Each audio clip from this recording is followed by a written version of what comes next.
Good morning, everybody. Welcome to the Sicilian Corner podcast. I think, Lou, that spring has finally sprung. I disagree. Still cold out there. It was this morning. What do you got for blood? What do you It got? was when I came in. I don't know what it is right It's now. beautiful. You don't want any Sun's warmer out. than this. You'll sweat. I'll take it a little warmer. Than I love the way things are turning green. I'm looking at the trees and all the buds. And, you know, we have one of your neighbors sitting in as co-host today. I'm very, very fortunate to have Graham McKay sitting in with us. And this guy has more titles. You could never put it on a business card. I know, right? Never in a million years.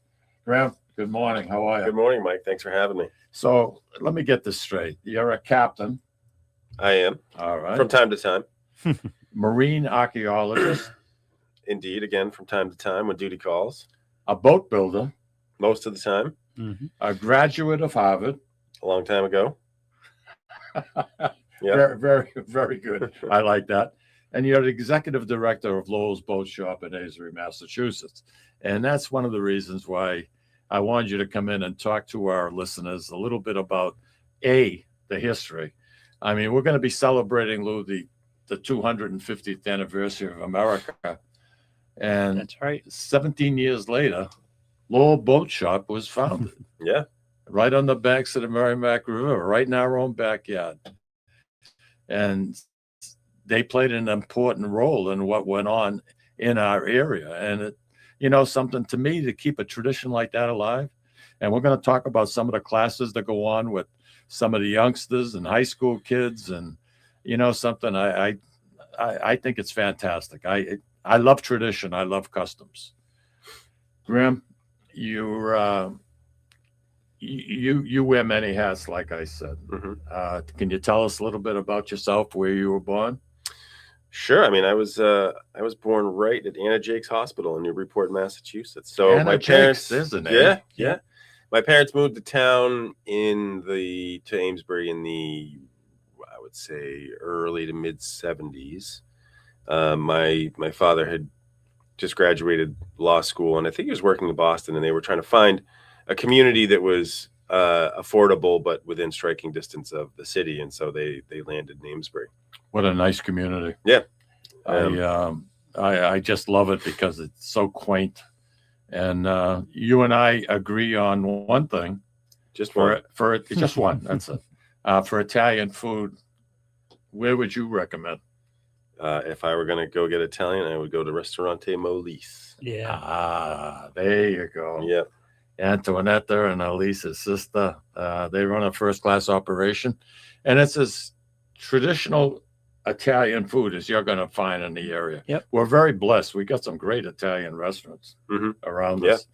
And you know something? They're good people. They run, that used to be, I believe, a bank at one time, that building. Yeah, I think everything that is now a fast food restaurant or a coffee shop used to be a bank at one time. You drive around, you see a lot of old banks turned into massage parlors and things. Hey, really? Any massage parlors, the name of it? In Amesbury? Yeah, you would know if there are. There's a new one. Oh, there's a new one. There's a new one up by Stop and Shop. Is it 24/7? I don't think so. All right, just wondering. You know, just wondering. What is this exactly is your job? What do you my do? Job description? Yeah. Oh my God, anything and everything. Okay. So as an executive director, really, my job is to make sure everything goes smoothly from day to day. So really, it's keeping everybody happy. And by everybody, it is employees. It is our membership. So we're a member organization. We have about 500 members. Is it a 501c3? It is. Are you under the umbrella of a 501c3? Yep, it is. So I'll get into the history and how that came to be. Okay. And so keeping our membership happy, keeping customers happy, because we do have customers, keeping our students and parents happy. So really keeping everybody happy, keeping the board happy with, decent financials.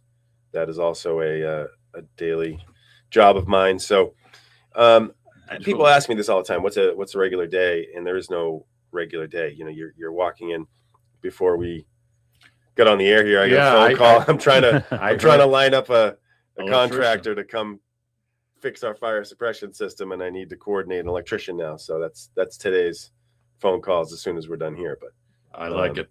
Can we go back to the beginnings of the Lowell Boat Shop? Sure.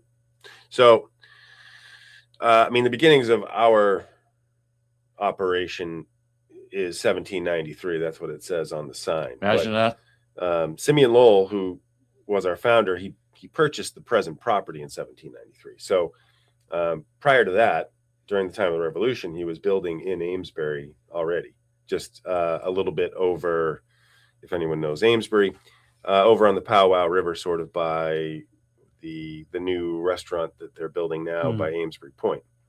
And so in 1793, he moved on down to the current site of our current site. And when he bought that, it was an existing shipyard already. Oh, okay. So they had been building ships there. There were a number of small outbuildings and things. And he was doing work on bigger boats, but he was also building small boats, which eventually became the business. Mm-hmm. We have to keep in mind that back then, almost everything that was shipped came by boat. Absolutely. I mean, there were no railroads. No. There wasn't any of these Yep. trucks blowing down 93. No. It was all boats, and most of them were all wood. All of them were all wood. They right? were all wood, yeah. They were all wood at that time. Or skin, I guess. It could have been a skin boat. But What is a skim boat? a skin boat is typically a wooden frame, or maybe potentially a bone or a reed frame with skin stretched over it, like a hide. Oh, okay. Yeah. All right. That's cool. Yep. That's cool. So we can't say they were all wood, but primarily they were wood. So 1793, it became a business. So Amesbury itself was perfectly situated for this. You're on the Merrimack River, so you have lumber, a ready supply of lumber, but really what it is the falling water. So if any of your listeners have been to Flatbread Pizza there in Amesbury, Oh, yeah. they will know there's a beautiful falls there, and that falls provided power for mills. And one of the first mills, That's the Powwow River. the Powwow River, yep. Yeah. One of the first mills or factories that was established there was a nail factory. And so prior to that, you had to go to your blacksmith. They were literally hammering out nails one at a time. This factory was mass producing nails, which was a component that made boat building in the way that Simeon did it inexpensive and effective. So that input was right there, right downtown, that allowed him to build his business. That's interesting. Yeah. That's interesting. And how long did he own the boat shop before? Did it stay in the family for many generations? It stayed in the family for 7 generations. So the Lowells finally sold the shop in 1972. They So had a 1793 hell of a to nerve. 1972. I know. Can you huh? imagine? Good run. Jesus, that's unbelievable. Yeah.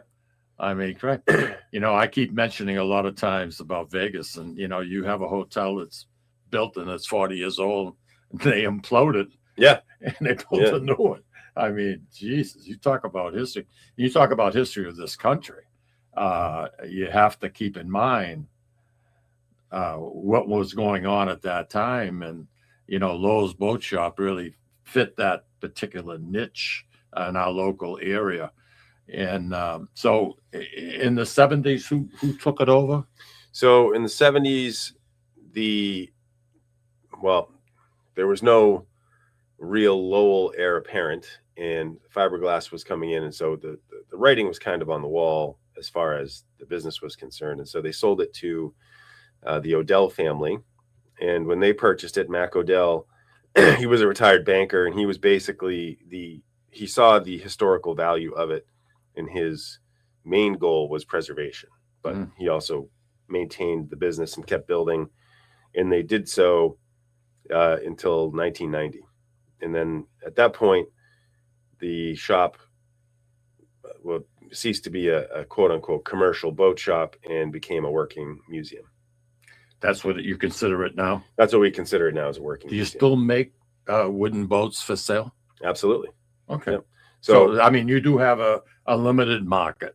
It's a very limited market, and we're building primarily boats that we've always built in the shop. So we can get into how we build, but the boats that we build, we don't have plans for. So we're building them from notes and patterns and things like that from inside the shop. You must love that. I love that. But it's all knowledge that, builders like me have. So you can't, if you might be an educated boat builder or an experienced boat builder, but you can't just walk into the shop and build one of these boats if you don't know what any of that stuff means, the hieroglyphs. So, we're not really competing with anybody building that way, building our own designs. We do build, some other stuff, but primarily that is for nonprofits like ourselves who utilize boats as teaching tools, but don't have the capacity to build them. All right. So, Graham, when you were an economics major at Harvard, yes, was there an elective in Dory building at Harvard? There was not. How did you get what? from there to here? Of all the classes I took at Harvard, the one that has been the most applicable to my life has been celestial navigation, of all things. Wow. Yeah. So that's the oldest. I think one of the oldest classes offered there is celestial navigation, and of course, who knew? Going into Really? Professional captaining, commercial, Yep. Merchant seaman, you need to know celestial navigation, but also coastwise navigation, which this course taught. Let's see.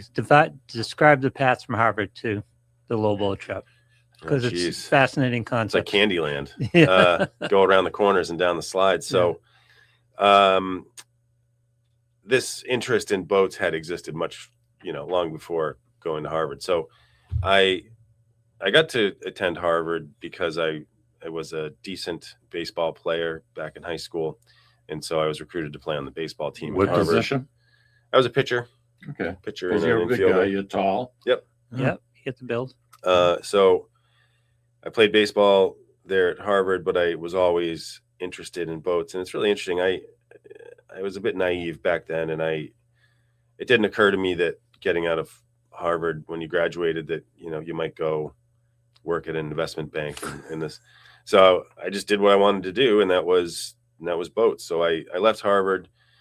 I should say I graduated. Then I worked in commercial fishing, and I worked in boat yards, and I was a professional sailor for, and I kind of rotated through those things for about 4 or 5 years, 6 years. And you went to the UK too, didn't you, for schooling? Well, when I was commercial fishing, working on a dragger, which tows a big net on the bottom, you'd pull up all kinds of fish, and you'd pull up all kinds of everything else, and all kinds of everything else was, planks from old ships, blocks from old ships, all these pieces and parts of old ships, and of course that fascinated me, and so I was like, maybe I could actually do something with this, which is maritime archaeology. So I went to the UK, to Bristol, studied maritime archaeology for a master's degree, and when I came back from Bristol, I had to do something. I still had to write my thesis, my master's thesis, which was on that wreck in Haverhill that I was telling you about. And I needed money to live. And so I started working at Lowell's Boat Shop to basically to live. And I was fortunate enough to have the knowledge to be able to work there from having taken a class there in high school. And so I was able to step right in. And then how many years later are we now? And I'm still there. A great journey. Sticky. I call it the Hotel California sometimes. Fair enough. Really, huh? Yeah. Really.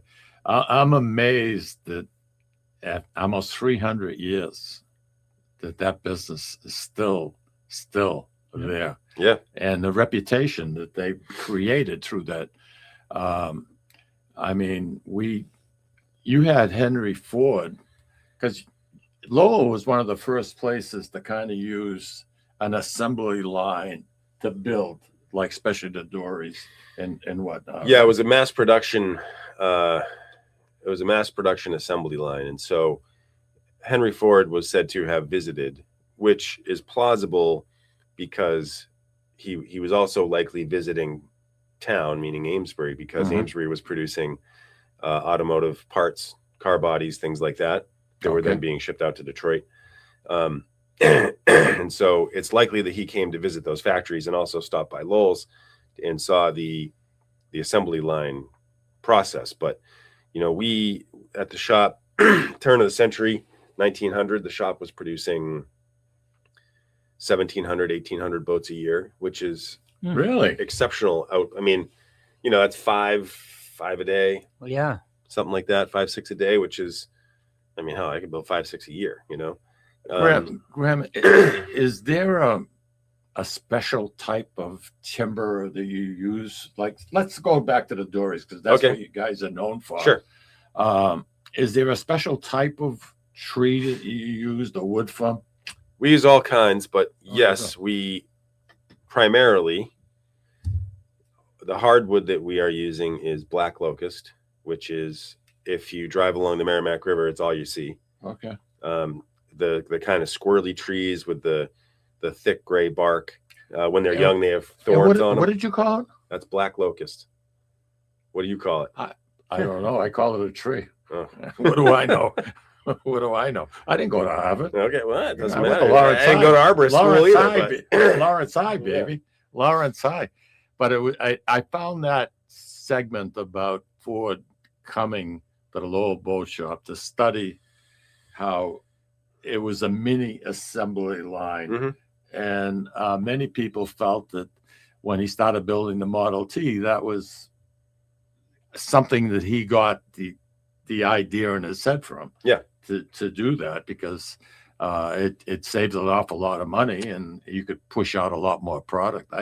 Isn't that something when you think about it? I mean, Henry Ford came here to get ideas on the Model T. Yeah. I mean, from boat building, wooden boat building. Yeah. From wooden boat building.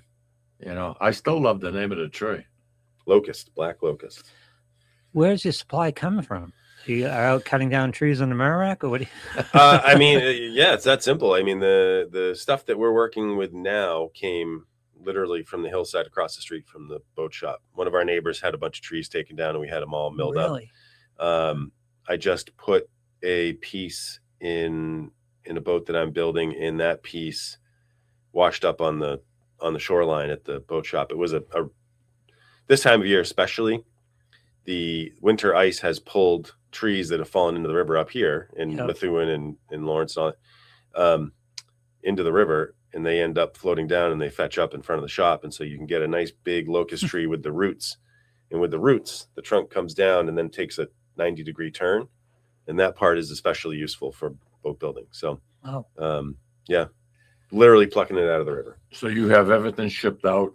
It's cut into farms. Then you have it milled somewhere. Sometimes we'll take the logs to a mill, or the mill can actually come to us, which also does happen. Oh, wow. But sawyers come and go, and I've recently found a good one up in, what the hell is he? Kingston, New Hampshire. Okay. And not far. And he gets it, which is the hard part. Trying to explain to the sawyers what you need for a boat. They want to cut stuff that's straight. Right. And we all boat builders, give me the curviest things you have, because boats are all curves. You brought me to where I wanted to go. How do you bend how do you do that? The dories have a bow type of build to them, and so a very controlled bow too.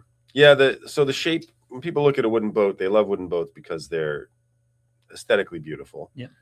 For the most part. And where that aesthetic beauty comes is really truly the natural bend of wood.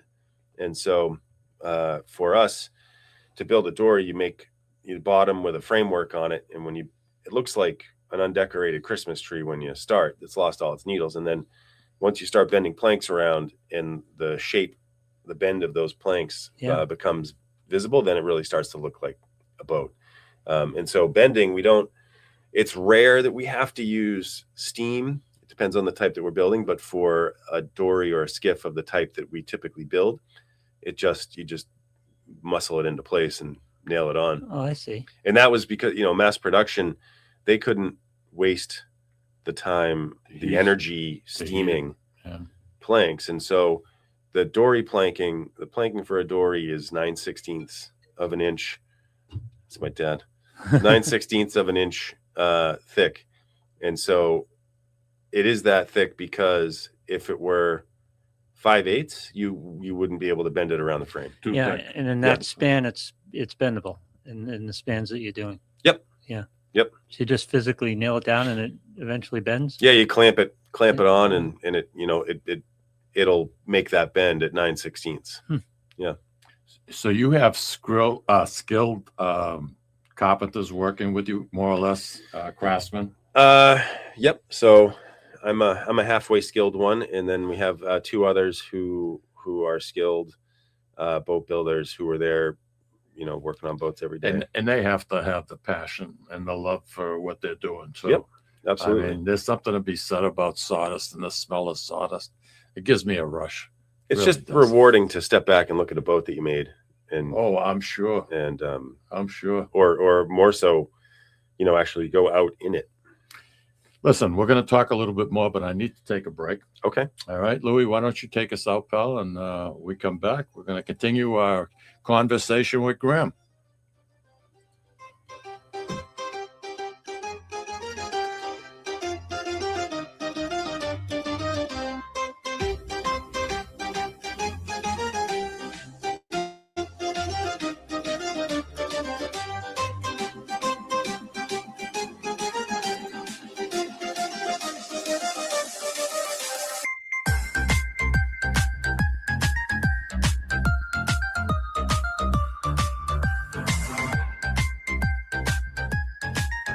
Ciao, this is Esther of You, Me, and Sicily. I want to talk to you about Tommy Amin and the great staff at Butcher Boy Market. Families, foodies, and home chefs come together at Butcher Boy to talk good food and create traditions. They offer the best in quality cuts of beef, pork, lamb, poultry, and restaurant-style steaks and chops. Produce? All of their produce is hand-selected to complement any meal or even to make it your main course. Their deli serves fresh roast beef, turkey, and beautiful imported Italian cold cuts, cheeses, and antipasto. And don't forget the Butcher Boy Bakery, featuring sweet delectables from all over the state, as well as their very own bakery. That's Butcher Boy, where the secret to a great steak is, of course, the steak. Located at 1077 Osgood Street in North Andover, Massachusetts, in the Butcher Boy Plaza. Ciao! Legacy Care Law Firm provides estate planning and elder law services to people in the greater Merrimack Valley and southern New Hampshire areas, with offices in North Andover and Woburn, Massachusetts, as well as Nashua and Salem, New Hampshire. Discussing family and financial matters with an attorney can be intimidating, but our goal is to help you prepare for the future as you preserve your legacy. We help clients qualify for government medical benefits and ensure their estates are preserved for their families so they don't need to worry about their estate being wiped out by high nursing home expenses. Legacy Care Law Firm attorneys are here to support your journey toward a more secure financial future. This is Tom Zappala. Located in the heart of downtown Haverhill, the Haverhill Beef Company is a full-service, old-fashioned butcher shop and meat market that continues to be a valued family tradition since 1952. Peter and Monica Carboni's Haverhill Beef offers individualized service from an outstanding selection of marinated sirloin tips, homemade sausage, marinated chicken, and thick, juicy Chairman Reserve steaks. Your family deserves the best, so call Peter at 978-374-4795 or visit their website at www.haverhillbeef.com. At Catadella Funeral Home, we reinvest in our business to provide your family with the best facilities. It begins with a beautifully landscaped exterior, parking for 250 vehicles, and a comfortable and inviting access to our renovated interior. Funerals can be costly, so you should review and compare plans to make sure you receive services that are fairly priced. I invite you to experience the Catadella difference in cost, facility, and service. Catadella's honoring and celebrating the lives of the people we loved, providing exceptional care since 1929. Italian artisan cuisine combines simple, fresh ingredients with time-honored preparation to create an incredible culinary experience. At Tuscan Kitchen, located in Salem's historic Depot District, talented chefs prepare everything in-house from scratch for all to see. Guests enjoy their meal literally in our kitchen as food is prepared right in front of you. Wood ovens burn from morning till night, roasting vegetables, baking bread, and firing delightful thin-crust pizzas. Prime steaks are seared on a wood grill grill. A rotisserie slowly roasts marinated whole chickens and lamb, while a pasta maker creates fresh fettuccine. More than just artisan cuisine, Tuscan Kitchen features the wine bar, live entertainment, weekly wine tastings, and elegant private dining and event space. Call 603-952-4875 or visit TuscanKitchen.com to make a reservation and learn more about the culinary adventure that awaits. In Italy, cooking is an art form. Tuscan Kitchen. Experience artisan Italian. Play more, earn more, win more at Encore Boston Harbor. Sign up for Win Rewards today and score $50 in free play instantly. Score even more as you play your favorite games. New members will also receive $25 in free play for every 100 tier credits earned playing with your new Win Rewards card. Highly rewarding instantly. Visit EncoreBostonHarbor.com for more information. New members only. Further terms and conditions apply. If you or a loved one is experiencing problems with gambling and needs support, call 833-2750-50 or visit GamblingHelpLineMA.org to speak with a trained specialist. Specialists are available 24/7 and services are free, confidential, and available in multiple languages. This is Cindy. And Mike Kunstler, owners and operators of Four Oaks Country Club and Grazie Italian Restaurant in Drake, Massachusetts. Grazie Italian Restaurant is the hidden gem of the Merrimack Valley. Why is that? We have an incredible chef, Oscar Figueroa. In the words of local famous chef and restaurant owner Lydia Shire, Oscar thrives on hard work. He is capable and gifted. No one makes better food. Scallops, seared to perfection. House-made ravioli with farm-fresh local corn. And buttery tender Lazy Man's lobster, just to name a few. You have to come experience Grazie Italian Restaurant for yourself. Grazie Italian Restaurant, located at Four Oaks Country Club, 80 Meadow Creek Drive in Drake, Massachusetts. Hope to see you soon. And we are back, and in studio with us is someone who's got absolutely loves building wooden boats, loves the ocean, everything dealing with the fish, the whole 9 yards. And you know something, I'm glad you took the time to be on with us. Graham, we have a few people saying hello. Andy Parisi is one of them. What's up, Andy? Barbara, what was he doing? He was raking his peony bed, and he lost track of time. That's why he joined us a little bit late. Barbara Cody, my significant other, is saying hello. John Savastano, our good friend John Savastano. All good things come from the Merrimack Valley. I thought that was pretty nice. Nice to know the Ford got ideas from here. I found that amazing too, to be honest with you. And then the guy who mills the trees is called, the correct pronunciation, is that a Sawyer? A Sawyer, yes. Yeah. I live real close to Cannibal Lake in Wyndham. Yep. And when a hurricane of 38 came through, the U.S. Army engineers came in and they were taking all the trees that were down and cutting them into, sizes that you could handle. And they'd put them in the lake and then bind them together, put some kind of bonding around them. So rope, it wasn't rope, but it was some kind of a wire. And then they'd sink them at the bottom of Camber Lake because in the cold water, it would keep them from getting buggy and everything else. You mentioned a little while ago about some of the trees floating in the Merrimack with the ice coming down. Yeah. Well, every once in a while, we get some of these logs that come up from the bottom. And you got to look at them. They were absolutely pristine. They'd probably be great if you milled them up. That's what, the intent is.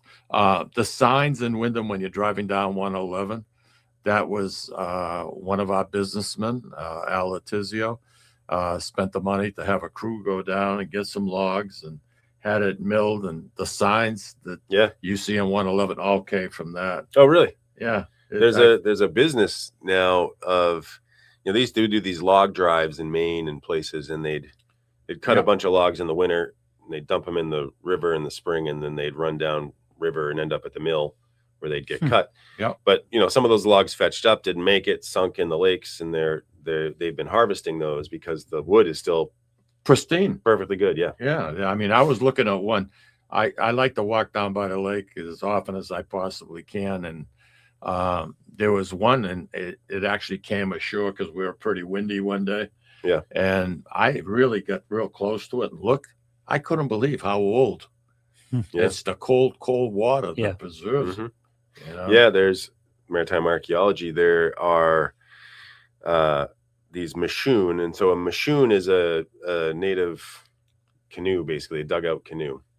And there are several of them at the bottom of Lake Quinsigamond. And they're there because in the winter, you're not going to use your dugout in the winter because there's ice on the lake, right? So they would take them out, sink them to the bottom, and they'd stay there all winter and then go fetch them in the spring because they wouldn't dry out and crack or any of that. And they'd bail them out. And then it's incredible. I mean, to see it really uptight and close, it's absolutely amazing. Getting back to the Lowell Boat Shop, I mean, I know the facility isn't all that huge. I mean, I don't know how many working area, how many feet would you think, square feet? I think the whole facility is 9,000, but that's not that big. Maybe 3,000 of actual building area that we utilize because there's museum space, storage space. And in 2011, Lou, I'm sorry, in 1911, yes, that's what he tried to say. In 1911, you pushed out 2,000 boats in 1 year. Yeah, I mean, not me. Amazing. Not you. Some of these guys. So yeah, but at that time, we were talking about the mass production method that they were using. At that time, what was going on downtown, I said that it had been a carriage manufacturing center and then turned into some car parts and such. But cars were starting to supplant carriages. And so some of the factories retooled and were making dory pieces. So the shops in Lowell's was one of 6 or 8 shops like it right along the river. And so the riverside shops could buy dory pieces from downtown factories and assemble basically dories. In the United States, Graham, is there any other facility that is still open doing what you guys are doing? Exactly like it? No. I mean, there are other commercial shops that are open, and there are museums that do build strictly boats. Yeah. Every museum, bigger, maritime museum is doing some boat building. They have their own boats to maintain. And that's largely what keeps them busy. But people, when they go to a museum, they like to look at the old stuff, but they're also fascinated. Nostalgia, baby. Yep. They're fascinated by activity and using the old ways, but creating something new. So when someone comes to visit our shop, the first floor, the lowermost floor is our museum. They'll spend a half an hour down there getting acquainted with our history. And then if they spend a half an hour down there, they'll spend an hour upstairs looking at what we're doing, asking questions, getting involved in the actual process. Just refresh my memory. Someone with disability, walking, bad knees, the whole 9 yards. Someone like yourself. We got it. Go ahead. Are you done? No, let me know. We can start busting balls here. That's what I was here for. I'm coming to the Sicilian Corner. Get out of your system. Graham fits right in. There you go. I like it. You can come back next week. All right. Is there a facility able to handle people with disabilities? So in 1990, when the shop became a National Historic Landmark, we also, there was a lot of federal money put into the shop at that point to stabilize it because it had sort of fallen into rack and ruin. And at that time, they made it ADA compliant. Oh, okay. So we have an elevator. That's good to know for our listeners that are out there. Yep. So we're fully ADA compliant as much as we can be, given the old nature of the building. But you could take an elevator down to see the museum, come up to street level. That's perfect. Wheelchairs, whatever. We're fully accessible. Perfect. Is there someone that will explain what they're doing at that time, or is it kind of a self-guided tour? You can do either. So we have guided tours and self-guided tours. And if you, our museum hours are 11 to 4, Tuesday through Friday, but the shop hours, we're there building boats 8 to 5 or 6 all week. And so if you want a proper tour, you can come during museum hours. If you really want a proper tour, it's best to schedule it ahead of time. But I'm in and out. The nature of my position, I'm in and out quite a bit. That you've got about a 50% chance of catching me there. I'm doing podcasts, things like that. But what was it? The lure of the big money? Yeah, I thought we were going to get Italian lunch after this. I wish I could. I was telling Louis when I got ahead of me this afternoon. But something, I think it's absolutely fantastic and national landmark. I mean, you guys are really kind of limited to what you can do in that building right now, right? I mean, as far as altering and fixing it up, and are you restricted? We are. So what the National Historic Landmark means is that the National Trust for Historic Preservation owns a preservation easement or restriction on the shop. So what that means is the facade, the outside can't visually change. It has to continue to look like it looks in perpetuity. It doesn't mean you can't change the inside. Has it always been red? No. Okay. It was white for most of its life. I think it looks great. Yeah. I mean, it really stands out among and you're so close to the river, to the mighty Merrimack, which is the third swiftest river in the United States, yet you've never been flooded. Come close, but never been flooded. Not never. 36. 36. So in my lifetime, no. The only time that I know of that the shop was actually flooded was in the big flood in 36. And at that time, it got up to within, I think, 18 inches of the underside of the first floor. So the basement where the museum is now was flooded, and the damage happened when all the boats downstairs that were finished in the paint room floated up against the overhead, and they ended up getting damaged. And I don't know if they had the wherewithal to pull the plugs on them all, because if they'd all floated, they could have damaged the floor and floated that up as well. But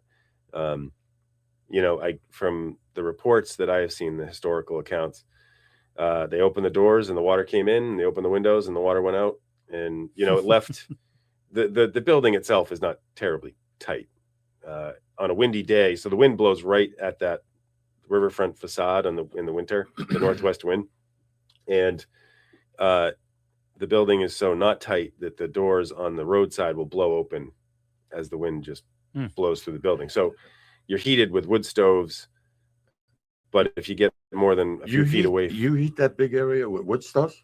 We heat the 3-foot radius around the wood stove with a wood stove. If you get away from it, it doesn't touch you, especially if the wind's blowing. It blows that heat right out the front door. So you're wearing heavy clothes a lot. Yeah, all winter because it's damp. And when it gets cold, the bathroom's frozen up, and but you got the river right there. There is an option for that. Yeah, well, and the epoxy is frozen, and the machinery doesn't want to run. I mean, when it gets to be like that, we just call it a day because you can't possibly get anything done. Crazy. Yeah. Wow. Those negative 10 days.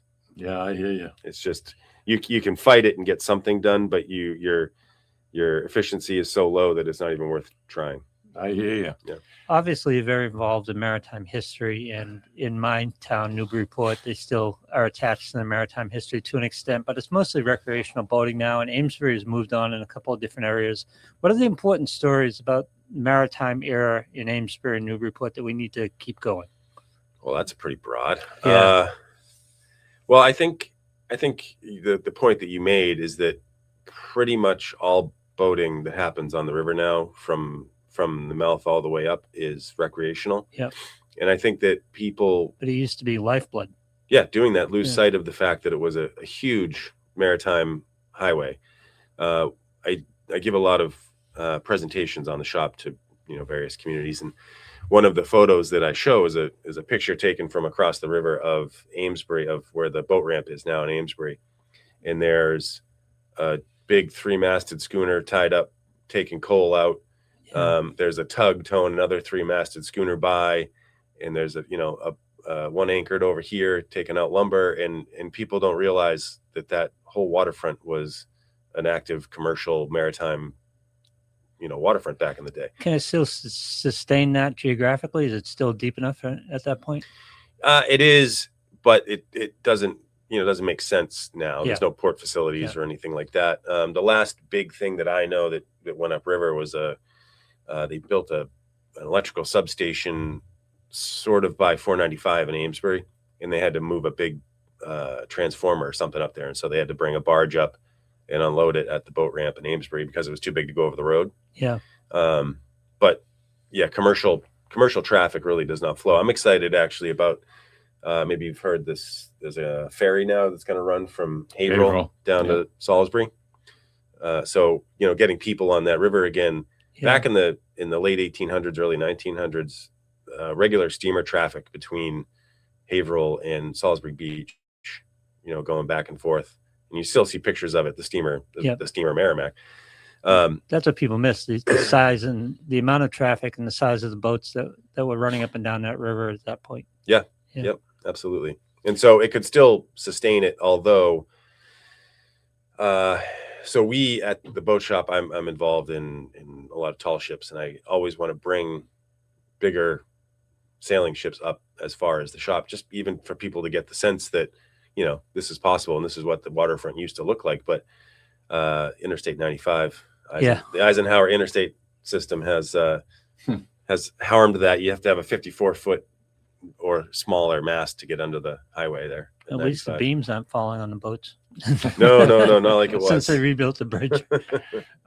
Graham, we have Peter Scipoletti is saying good morning, buongiorno. Andy Parisi added that he built a pram with his uncle, and it was a kit from Sears. Yeah. So in the middle part of the 20th century, post-World War II period, there were a lot of boat kits, a lot of backyard builders. So, and that was an era for for Lowell's as well, that went from building commercial dories to building pleasure craft. But Sears sold kits. There were all kinds of plans in like Popular Mechanics and the Rudder magazine, things like that. Yeah. And there were a lot of, and plywood also became readily available where it had not been before the war, really. Okay. And so as a building material for boats. And so the 40s, 50s, 60s saw a lot of basement and backyard builders building their own boats. Where Andy talked about Sears in the kits, I have a very dear friend of mine, Mal Gurley, and he has a huge barn, Louis, on his property. Mm-hmm. And it was a Sears kit. The barn? Yeah. If you now it's Amazon. The craftsman style houses, if you ever heard of a craftsman style house, you could buy that from Sears. Wow. You should see the barn. Yeah. It's gorgeous. Really? It's absolutely good. He's a carpenter by trade. So, I mean, the place is pristine. It just looks fantastic. It really does. Graham, I got to take another break. Oh, okay. All right. Are you hungry? We'll watch a couple of the commercials. Oh, I the last commercial all I saw was steak. Butcher Boy. Steak and steak. Yeah. And restaurants. Well, yeah, but they all had steak too. All right. I mean, I'm seeing a theme here. I don't know. All right. Don't get mad. I like it. I get mad. I want a steak. All right, Louis, why don't you take us out, buddy?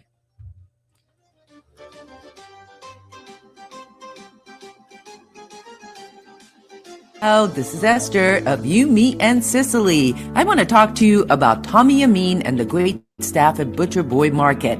Families, foodies, and home chefs come together at Butcher Boy to talk good food and create traditions. They offer the best in quality cuts of beef, pork, lamb, poultry, and restaurant-style steaks and chops. Produce? All of their produce is hand-selected to complement any meal or even to make it your main course. Their deli serves fresh roast beef, turkey, and beautiful imported Italian cold cuts, cheeses, and antipasto. And don't forget the Butcher Boy Bakery, featuring sweet delectables from all over the state, as well as their very own bakery. That's Butcher Boy, where the secret to a great steak is, of course, the steak. Located at 1077 Osgood Street in North Andover, Massachusetts, in the Butcher Boy Plaza. Ciao! Legacy Care Law Firm provides estate planning and elder law services to people in the greater Merrimack Valley and southern New Hampshire areas with offices in North Andover and Woburn, Massachusetts, as well as Nashua and Salem, New Hampshire. Discussing family and financial matters with an attorney can be intimidating, but our goal is to help you prepare for the future as you preserve your legacy. We help clients qualify for government medical benefits and ensure their estates are preserved for their families so they don't need to worry about their estate being wiped out by high nursing home expenses. Legacy Care Law Firm attorneys are here to support your journey toward a more secure financial future. This is Tom Zappala. Located in the heart of downtown Haverhill, the Haverhill Beef Company is a full-service, old-fashioned butcher shop and meat market that continues to be a valued family tradition since 1952. Peter and Monica Carboni's Haverhill Beef offers individualized service from an outstanding selection of marinated sirloin tips, homemade sausage, marinated chicken, and thick, juicy Chairman Reserve steaks. Your family deserves the best, so call Peter at 978-374-4795 or visit their website at www.haverhillbeef.com. At Catadella Funeral Home, we reinvest in our business to provide your family with the best facilities. It begins with a beautifully landscaped exterior, parking for 250 vehicles, and a comfortable and inviting access to our renovated interior. Funerals can be costly, so you should review and compare plans to make sure you receive services that are fairly priced. I invite you to experience the Catadella difference in cost, facility, and service. Catadella's honoring and celebrating the lives of the people we loved, providing exceptional care since 1929. Italian artisan cuisine combines simple, fresh ingredients with time-honored preparation to create an incredible culinary experience. At Tuscan Kitchen, located in Salem's historic Depot District, talented chefs prepare everything in-house from scratch for all to see. Guests enjoy their meal literally in our kitchen as food is prepared right in front of you. Wood ovens burn from morning till night, roasting vegetables, baking bread, and firing delightful thin-crust pizzas. Prime steaks are seared on a wood grill. A rotisserie slowly roasts marinated whole chickens and lamb, while a pasta maker creates fresh fettuccine. More than just artisan cuisine, Tuscan Kitchen features the wine bar, live entertainment, weekly wine tastings, and elegant private dining and event space. Call 603-952-4875 or visit TuscanKitchen.com to make a reservation and learn more about the culinary adventure that awaits. In Italy, cooking is an art form. Tuscan Kitchen. Experience artisan Italian. Play more, earn more, win more at Encore Boston Harbor. Sign up for Win Rewards today and score $50 in free play instantly. Score even more as you play your favorite games. New members will also receive $25 in free play for every 100 tier credits earned playing with your new Win Rewards card. Highly rewarding instantly. Visit EncoreBostonHarbor.com for more information. New members only. Further terms and conditions apply. If you or a loved one is experiencing problems with gambling and needs support, call 833-273-5050 or visit GamblingHelplineMA.org to speak with a trained specialist. Specialists are available 24/7 and services are free, confidential, and available in multiple languages. This is Cindy. And Mike Kunstler. Owners and operators of Four Oaks Country Club and Grazie Italian Restaurant in Drake, Massachusetts. Grazie Italian Restaurant is the hidden gem of the Merrimack Valley. Why is that? We have an incredible chef, Oscar Figueroa. In the words of local famous chef and restaurant owner Lydia Shire, Oscar thrives on hard work. he is capable and gifted. No one makes better food. Scallops, seared to perfection. House-made ravioli with farm-fresh local corn. And buttery, tender, lazy man's lobster, just to name a few. You have to come experience Grazie Italian Restaurant for yourself. Grazie Italian Restaurant, located at Four Oaks Country Club, 80 Meadow Creek Drive in Drake, Massachusetts. Hope to see you soon. Are you grooming anybody? Trying. Yeah, but Are you grooming anybody, Mike? Yeah. You know something? I love talking to this guy. Yeah. I do. I love talking to him. We're just shooting the breeze. I mean, it's cool. We talked about off the air. Of course, trying to raise funds is a major problem. You have anything going on right now that from your website that people could access to get more information? Or that we don't have any specific fundraising initiative currently, but other than we are always raising funds. So yeah, our website, lowellsboatshop.org. You can go there and check it out. So I'll run you through all of the things, but yes, as a nonprofit, we do rely on our community quite a bit for funding. and our community is solid and fantastic and supports the hell out of us. Yeah, and it doesn't we're very surprise, lucky. It doesn't surprise me. Yeah. Amesbury is a classy little, is it a city or a town? It's a city now. It's a city now. Yeah. Okay. It's for the last 20 years, I think 15 or 20 years. But yeah, so our community, you know, we try to be a resource for them, and I'll get into that. But yeah, we're always having to raise funds. I would say about a third to a half of our annual budget relies on fundraising and grants and individual donations and things like that. So the best thing somebody you can have do, a grant writer? we did, and now it's me. Yeah. Good luck to another you. one of those hats. Good luck to you, brother. The writing isn't the hard part. It's the reporting that's the hard part. But I think writing grants, applying for grant money is one royal pain in the butt. it really is. But like I said, the more odious task is the reporting. What are we looking at here that Louis got up on the screen? We're looking at some of our boats. So, you know, we do build that one on the left. There is it's called I'm gonna say a Sicilian, but not a Scilly Isles gig. We can call it a Sicilian. You can call it. We Yeah. built that for We'll an let it go. organization. We'll let it go. In Gloucester. You know, a community organization that does rowing. The one on the right is a Lowell sailboat that I built for a customer, you know, many years ago. So, you know, our website is a trove of How great long would it take to information. build a sailboat like that? 3-4 months. Sailboats are a pain.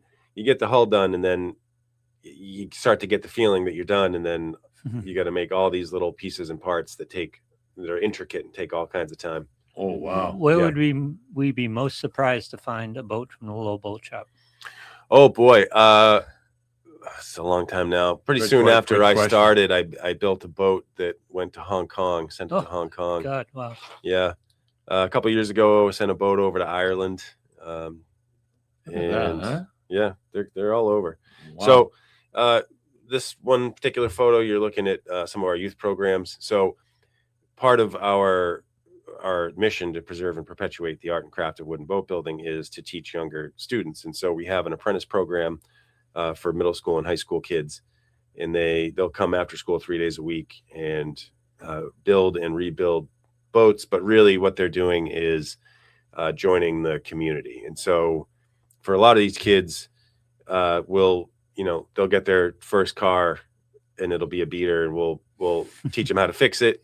Or, we'll get them their summer jobs, things like that. And they just get tied into our community, and we're tied into the wider community, of course. And we're a resource, in that respect. We also have a number of events every year, big Christmas event in the beginning of December that I'm sure some of your listeners have been to, and several summer events that you would love. We have a beautiful lawn, as you can see there on the screen. Right. And we do summer events, oyster events, dinners, lobster bakes, things like that on the lawn. Oh, you do? Yeah. Cool. If you sign up so I was about to say earlier, one of the best ways you can support us is to be a member.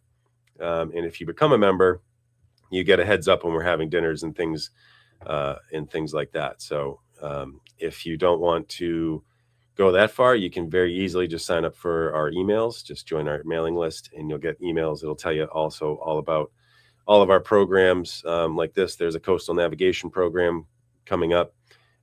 For some of you, we have a program where you, in the next couple of weeks, where you build garden boxes. It's the time of year when you're trying to get your tomatoes in the ground. So our friend Roger Trudell, Bill. Roger just said hello to us. Yep. And he builds, he's raised all his boxes up now. So he doesn't, you doesn't have to bend over. Yeah, basically. I was trying to be nice. Why? What are we doing here? What are we on the radio for? We're entertaining, right? There you go. I like it. But you talk about somebody who takes it very, very seriously. Him, Peter, Scipoletti. Yep. I mean, these guys take it to a whole different level. Peter lives right close to my house, and it's amazing the different varieties of tomatoes and stuff that he grows. Mm-hmm. It's a lot of work. It's a lot of work to maintain. It really is. It really is. So it's a good thing. You do rely on private funds. The federal government help out at all because you're historical? Some. And I say some, it depends on what those grant programs are. So for us, there's the National Park Service has been good to us over the last several years. They have a program called the National Maritime Heritage Grant Program, and that is funded through the scrapping of old ships. And so, you scrap an old Liberty ship, and that money goes into this grant program that supports maritime heritage. So in our case, it supports our apprentice programs. Speaking of ships, it was on today that the Titanic was launched and took her only voyage. And all those people were lost. And I mean, it's amazing. It's amazing. Yep. The history side of this, the longevity, is what really blows my mind. And to have people that are still dedicated to doing what they were doing centuries ago. But what always fascinates, just sorry to stop you on the Titanic, but what always fascinates me about the Titanic, the band kept playing till it went under. No, it sunk south of us. We think North Atlantic, we think ice, we think icebergs, we think Arctic. It sunk south of us. Latitude wise, yeah. It's amazing. Yep. Wow. Because we think it was way up north that it sunk. You were thinking, huh? Yep. Unbelievable. We're going to be celebrating the 250th anniversary of the United States in a few months. And we got these beautiful, beautiful, magnificent tall ships coming into the Boston Harbor area. How, with your love, how do you feel looking at these beautiful, beautiful boats coming in?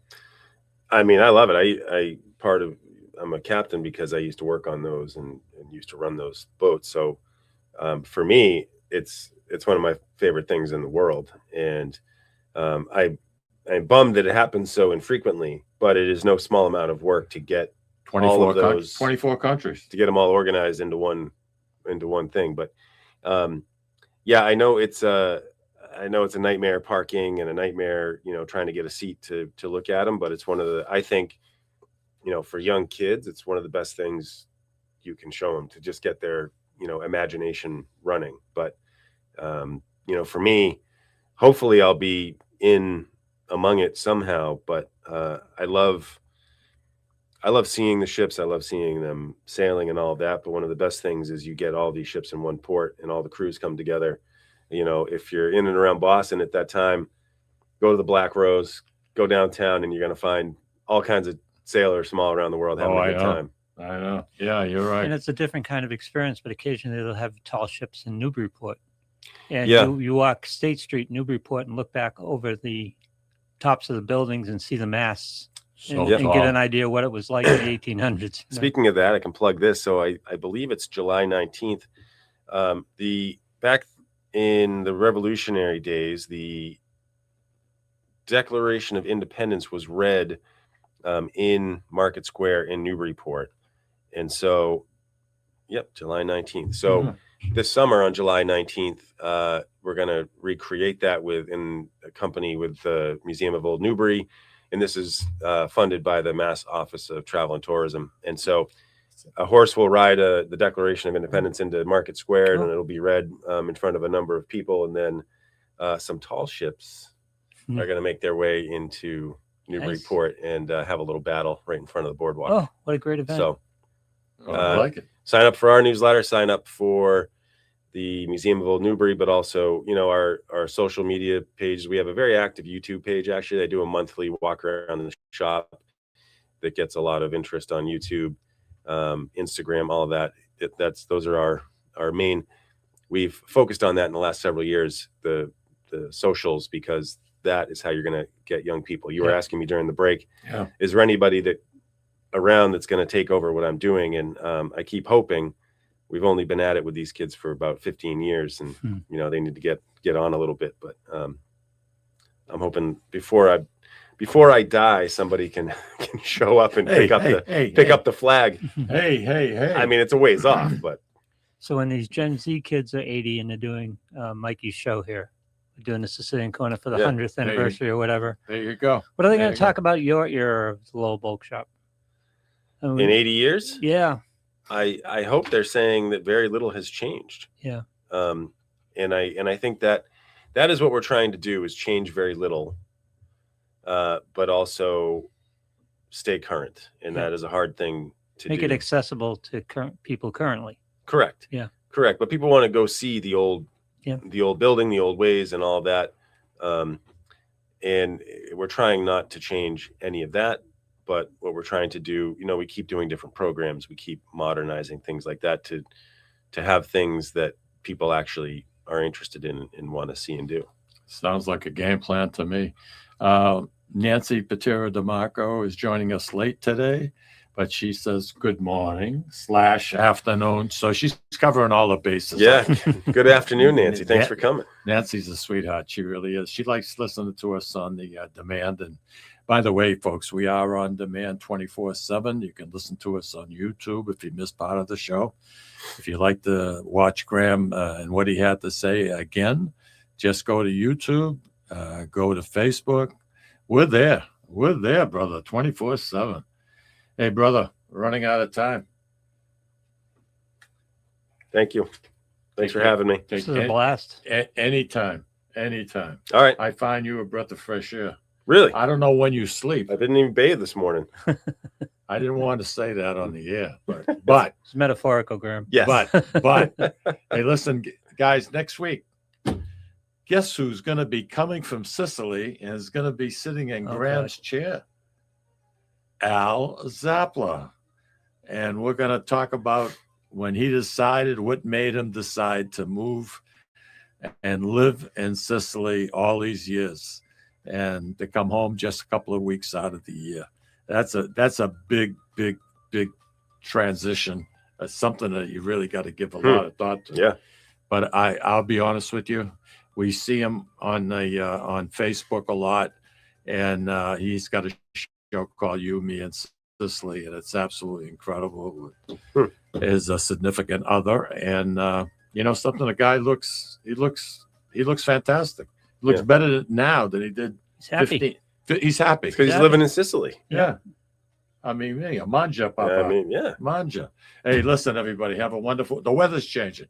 Get outside, enjoy the outside. Yes, clean up your yards, please. If you live near Mikey, clean up your yards. I don't want to see your leaves coming over. All right, Louis. May peace be with you, my son. May peace be with you. Thank you. Take care, everybody.